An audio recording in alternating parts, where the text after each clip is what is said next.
ओम साई राम। आज मैं आपको बाबा की एक स्टोरी बताने आई हूँ जो मैंने कल कहीं पढ़ी थी एक आर्टिकल में। एक बहुत ही इंटरेस्टिंग स्टोरी है और जो लोग बाबा से जस्ट जुड़े हैं या जिन लोगों ने बाबा को बहुत अच्छे से उनकी साई सच्चरित्र नहीं पढ़ी हुई है या उनकी ज़्यादा लीलाएं भी नहीं सुनी हैं, तो वो लोग तो ज़रूर ये जानना चाहेंगे कि साईं बाबा के पास जो कफनी थी उसमें रुपए आते कहाँ से थे। तो ये बहुत ही एक इंटरेस्टिंग, एक दिलचस्प साईं की कथा है जो मैंने कल पढ़ी। और मैंने सोचा कि क्यों ना मैं आप लोगों के साथ ये शेयर करूं यहाँ पर। तो होता यूँ है कि लिखा गया है कथा में कि जो सकल मत के संस्थापक श्री माणिक प्रभु थे, वो भी साईं बाबा की तरह अपनी गद्दी के नीचे से जितना चाहे धन निकाल सकते थे। जैसे साईं बाबा अपनी कफनी की जेब से जितना धन निकाल सकते थे, उसी तरह एक श्री माणिक प्रभु थे जो अपनी गद्दी के नीचे से जितना चाहे धन निकाल लेते थे। तो ये जो धन प्राप्त होता था उन्हें, साईं बाबा को या श्री माणिक प्रभु को, वो हमेशा परोपकार और भक्तोद्धार के लिए ही यूज़ किया करते थे। उनके लिए, भक्तों के लिए, उनके उद्धार के लिए ही प्रयोग किया करते थे उस धन का। स्वयं के लिए कभी भी ये धन उन्होंने इस्तेमाल नहीं किया।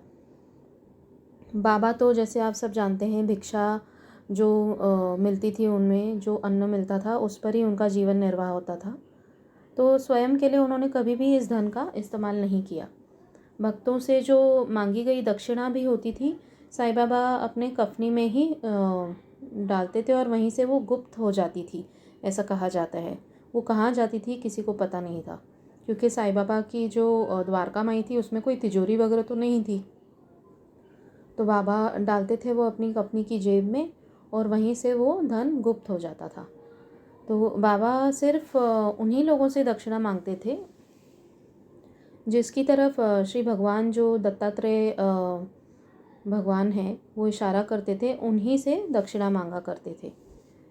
तो अपनी समाधि जो बाबा की हुई, उससे पहले हम सब जानते हैं कि बाबा ने जो लक्ष्मीबाई थी, उनके अनन्य भक्त, उन्हें अपनी कफनी की जेब से 9 सिक्के निकाल कर दिए थे।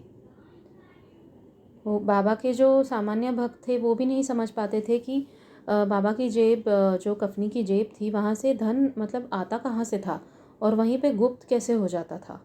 ये एक रहस्य था। तो यहाँ जो ये आर्टिकल में दिया गया है कि एक श्री गंगाधर लक्ष्मण जागड़ी, ये नाम के एक व्यक्ति थे। उन्हें बाबा का ये जो रहस्य था उसकी कैसे एक मतलब अलग ही अनुभव उन्हें हुआ, एक विलक्षण अनुभव हुआ, जिससे ये जो रहस्य था उसका खुलासा हुआ कि कैसे उन्हें ये कहाँ से धन प्राप्त होता है और धन कैसे लुप्त हो जाता है उस कफनी की जेब में। तो ये जो गंगाधर जागड़ी जी थे रादर, वो कल्याण शहर में एक रेलवे के टेलीग्राफ ऑफिस में काम करते थे। तो एक दिन ऐसे ही गुरुवार का दिन था, तो वो प्रतिदिन तो भोजनालय में भोजन करने जाते थे वहाँ पर, जो उनका कार्यस्थल था, जो रेलवे स्टेशन था वहाँ पर। तो उसी तरह मतलब गुरुवार को भी वो खाना खाने गए थे, वहाँ भोजन करने गए। तो उन्होंने स्टेशन के बाहर एक बेंच पर एक सन्यासी को देखा और वो सन्यासी उन्हें आवाज़ देकर बुला रहे थे। तो वो उनके पास गए और सन्यासी ने उन्हें बोला कि आज ना तुम छुट्टी ले लो। तो जागड़ी जी ने बोला कि छुट्टी कैसे मैं ले सकता हूँ, स्टेशन मास्टर तो जो मेरे हैं वो बहुत ही सख्त हैं और वो मुझे छुट्टी तो नहीं देंगे। तो वो सन्यासी ने कहा, नहीं नहीं, तुम मांगो, तुम्हें छुट्टी मिल जाएगी। तो ऐसा वो सन्यासी ने कहा। तो इन्होंने भी बोला चलो ट्राई करता हूँ। तो वो उन्होंने जाकर अपने जो उनके बॉस थे उनसे बात की। तो जो बॉस हैं वो आश्चर्यपूर्वक वो उन्होंने हाँ बोल दी छुट्टी के लिए। बोला ठीक है, तुम छुट्टी ले लो। तो फिर वो वहाँ पे गए वापस सन्यासी के पास और उनके साथ ही भोजन किया उन्होंने। और भोजन के बाद वो सन्यासी से बात करने लग गए। तो सन्यासी जो थे वो, उन्होंने जागड़ी जी के पिताजी के बारे में उन्हें सब जानकारी बताई, सही सही बातें एकदम।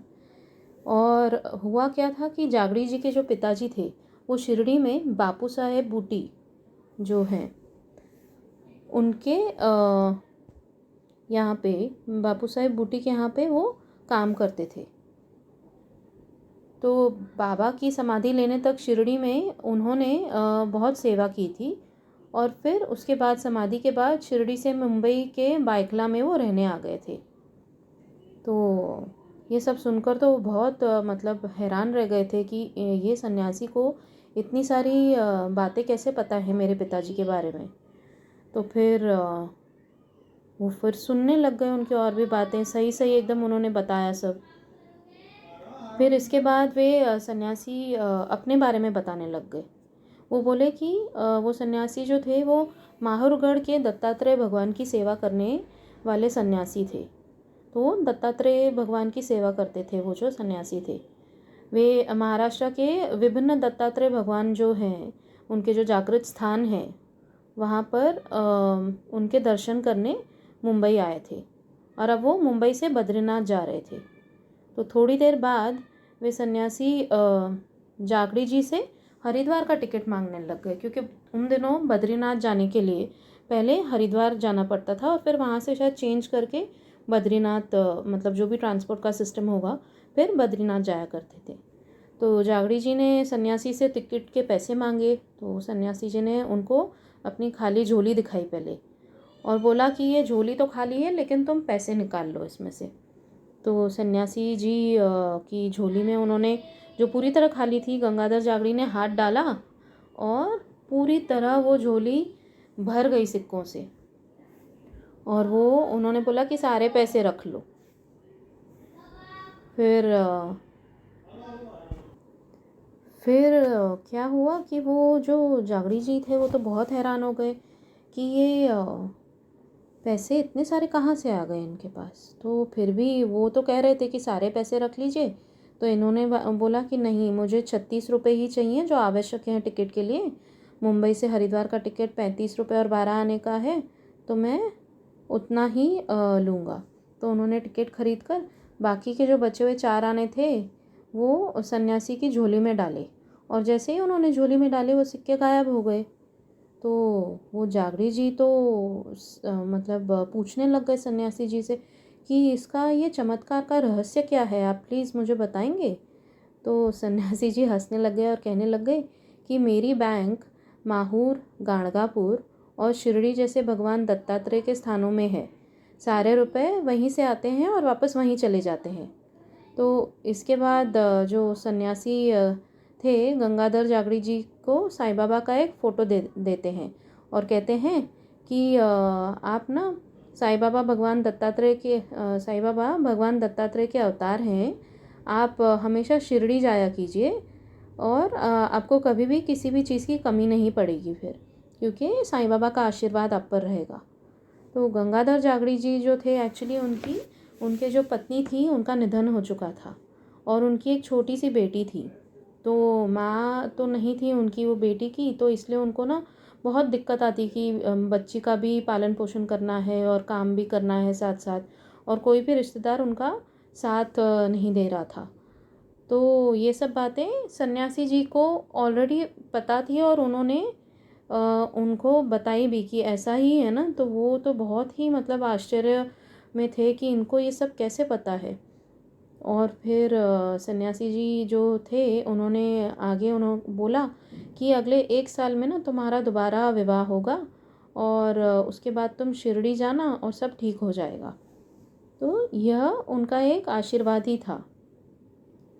तो इसके बाद वो सन्यासी जी उनकी ट्रेन आई, पेशावर एक्सप्रेस आई और वे उसमें बैठकर अपनी यात्रा पर वो निकल गए।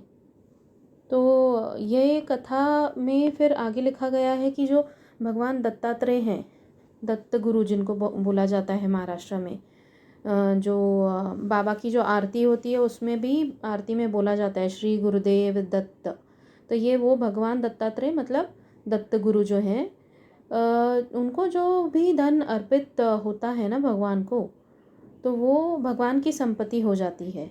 और भगवान दत्तात्रेय के अवतार होने के कारण श्री माणिक प्रभु और साईं बाबा ये दोनों दत्त गुरु के ही अवतार हैं, और इसलिए वो वहाँ से जितना चाहे धन ले सकते हैं और वो धन वहाँ भिजवा भी सकते हैं।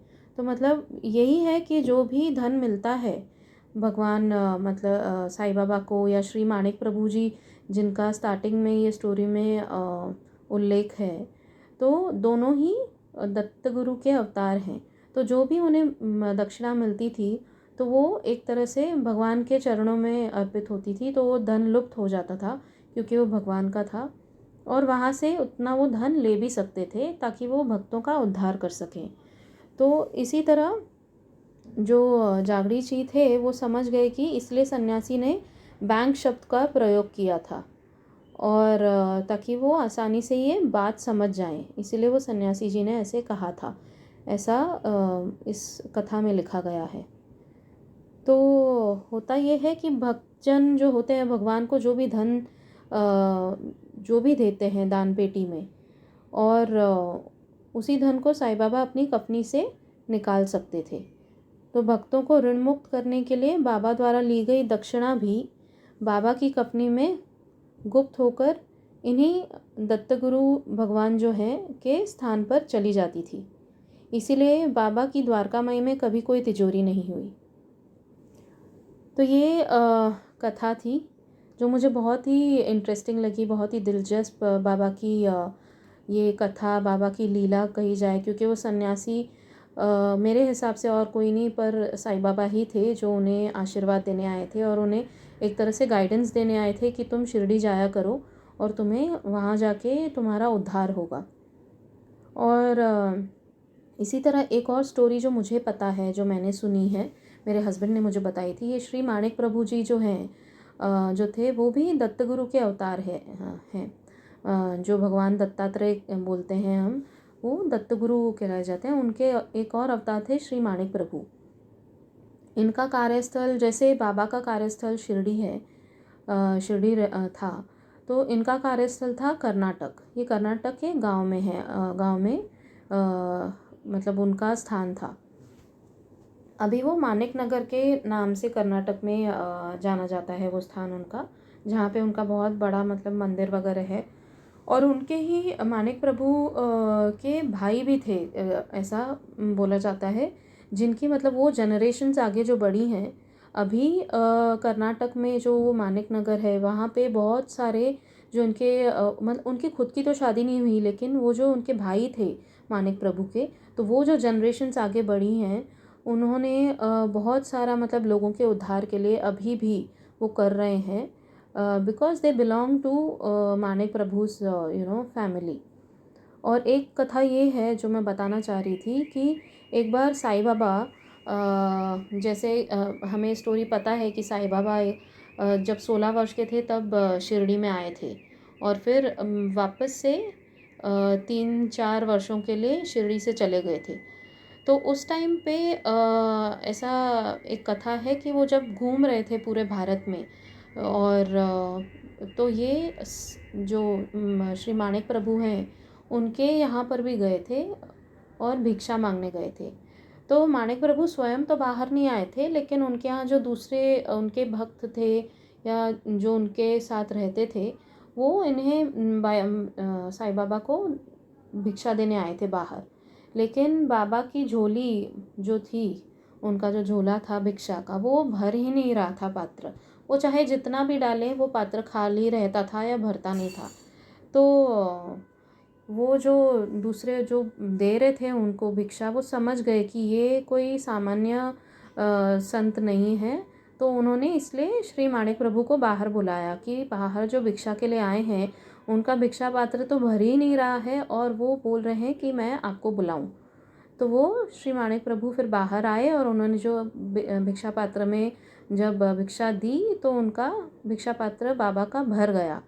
तब वो पहचान गए बाबा को। और इसी तरह मतलब एक ये और छोटी सी बाबा की एक कथा थी जो मुझे पता थी, जो श्री माणिक प्रभु और बाबा दोनों इस कथा में हैं। तो बस आशा करती हूँ कि आप सबको ये दोनों कथाएं अच्छी लगी होंगी, और बाबा की कृपा रही तो मैं दोबारा ऐसी कोई बाबा की या किसी भी संत की इंटरेस्टिंग कोई अच्छी कथा बताने ज़रूर आऊँगी अगले गुरुवार को।